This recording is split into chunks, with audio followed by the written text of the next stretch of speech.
हजारों साल पुरानी सी और आज के कल्चर से बिल्कुल बेगानी सी। चलो तुमको ले चले उस पुराने टाइम में जहाँ की कहानियां हैं थोड़ी इंटरेस्टिंग सी।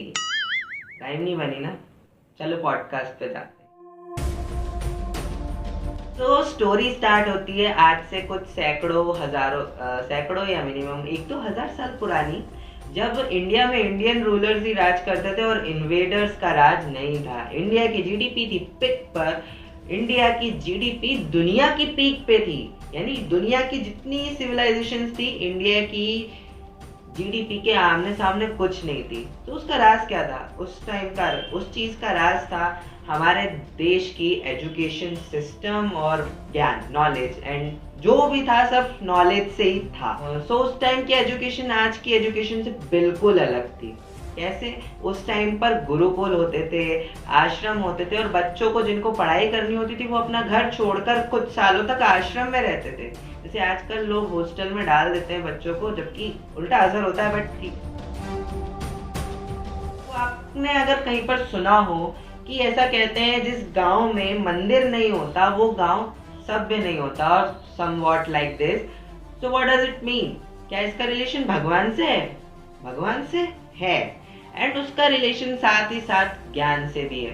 सो पहले के टाइम में जब छोटे छोटे गांव होते थे, छोटे छोटे कस्बे होते थे जहां पर आप गुरुकुल नहीं खोल सकते, गुरुकुल बहुत दूर होते थे, तो वहां पर एजुकेशन मंदिरों में दी जाती थी। बच्चे मंदिर में जाते थे पढ़ाई करने, तो वहाँ का एक तो you get peaceful and divine environment, और उसके साथ साथ आपको मिल जाता था नॉलेज सारा जो वहीं पर सेफ रहता था। सारे टीचर्स वहीं पर रहते थे, उनको खाना वगैरह जो भी उनका खर्चा आता था महीने भर का, वो भी सब राजा की तरफ से, मुखिया की तरफ से आता था, क्योंकि मंदिर की जिम्मेदारी उन्हीं की होती थी। गांव के मंदिरों में बच्चों को पढ़ाया जाता था। ऐसे ही गांव के मंदिर छोटे लेवल पे होते थे, ऐसे ही उनसे बड़े लेवल पे उनके बड़े मंदिर होते थे, और भी सिस्टम बना हुआ था उस टाइम पर एजुकेशन के लिए। तो ऐसे ही बच्चे छोटे छोटे लेवल्स चढ़ चढ़ के हायर एजुकेशन प्राप्त कर सकते थे। So where is the problem? There is no problem. उस टाइम पर एजुकेशन लेने के लिए स्टूडेंट्स का केवल काबिल होना ही काफी था। अगर आपको एजुकेशन चाहिए उस टाइम पे, अगर आप कैपेबल हैं तो आपको मिलेगी उस time. No fees, no racism. कितनी खुशी की बात है। तो आज जैसे आईआईटी, एनआईटी और एम्स जैसे बड़े बड़े इंस्टीट्यूट होते हैं जो इनके लिए आपको एग्जाम्स लिख लिख के, पढ़ाई कर करके उनमें जाना पड़ता है, और उसके बाद भी कई लोग जॉब्स ही करते हैं। सो ये सब करने के लिए आपको आज एग्जाम देनी पड़ती है, फीस भी पे करनी पड़ती है वहाँ पर पढ़ाई करने के लिए। बट उस टाइम पे भी ऐसी बड़े बड़े गुरुकुल होते थे, बड़े बड़े विश्वविद्यालय होते थे जिनका नाम आपने सुना होगा, जैसे नालंदा, तक्षशिला, विक्रमशिला। और वहां सिर्फ इंडियन स्टूडेंट्स ही नहीं, फॉरेन से भी स्टूडेंट्स पढ़ने आते थे।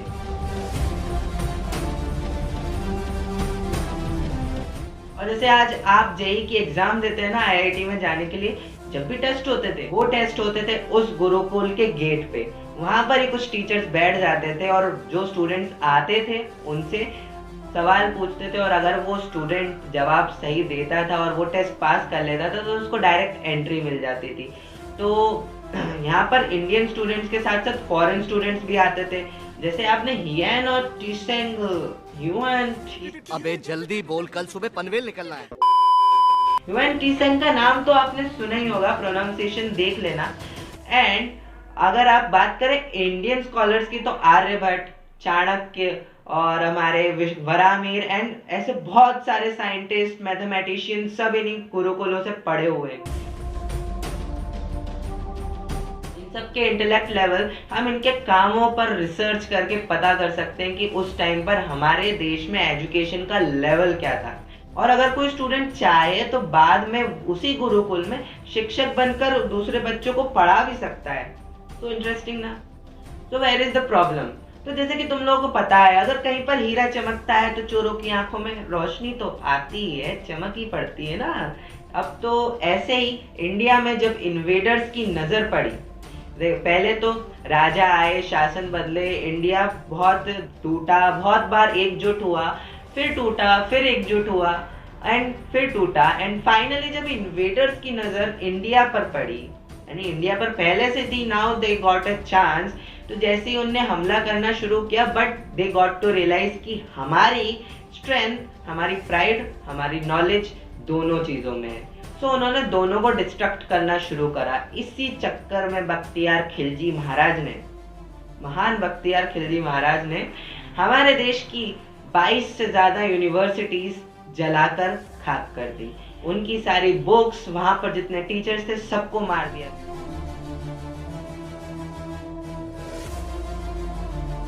हाँ, कुछ टीचर्स अपनी जान और कुछ किताबें बचाकर भागने में सफल जरूर हुए, बट वो भी उतने बड़े एविडेंसेस नहीं है कि हमारे पास उस टाइम पर कितनी और किस लेवल की नॉलेज थी। और पता है, ऐसा बोला जाता है कि जो नालंदा यूनिवर्सिटी थी हमारी, उसमें 3 मुख्य पुस्तकालय थे, जिनमें से एक 11 मंजिल और बाकी 2 9 मंजिल के थे, और सारे के सारे बुक्स से हाउसफुल। जब उन्हें जलाया गया तो ऐसा कहा जाता है कि 6 महीने तक वो सारी लाइब्रेरीज जलती रही, वो पूरा इलाका जलता रहा, आग की लपटें ऊंची ऊंची उठती रही। बट खैर, इन्वेडर्स ने इंडिया पर कब्जा करना शुरू कर दिया था। इंडिया का एजुकेशन सिस्टम ध्वस्त हो चुका था, और यहाँ से शुरू होता है विश्व गुरु भारत का पतन। What about women's education at that time?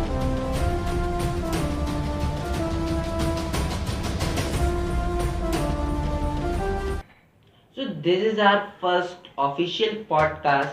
और अगर आपको ये पॉडकास्ट अच्छा लगा, जरा सी भी नॉलेज अगर जरा सी भी अच्छी लगी ना, तो प्लीज स्पॉटिफाई पे इसको फॉलो कर लो, यूट्यूब पे इसके चैनल को सब्सक्राइब, लाइक, शेयर वगैरह जितना कुछ हो सकता है ना, कमेंट और जो भी तुम कर सकते हो सब कर दो। बस अनसब्सक्राइब और बेल आइकन को बंद मत कर देना। Wait for the second part of this. इसके बाद एक और 2 पॉडकास्ट, हो सकता है गैप आए बीच में, बट आई विल ट्राई कि पॉडकास्ट अच्छे से आए। And follow me on the Instagram @DPeshTalks, DIPESH and talks without space, कुछ मार्क नहीं है, बस पॉडकास्ट का नाम डाल दो बिना स्पेस के, ठीक है। एंड मैं मिलता हूँ तुमको अगले पॉडकास्ट में।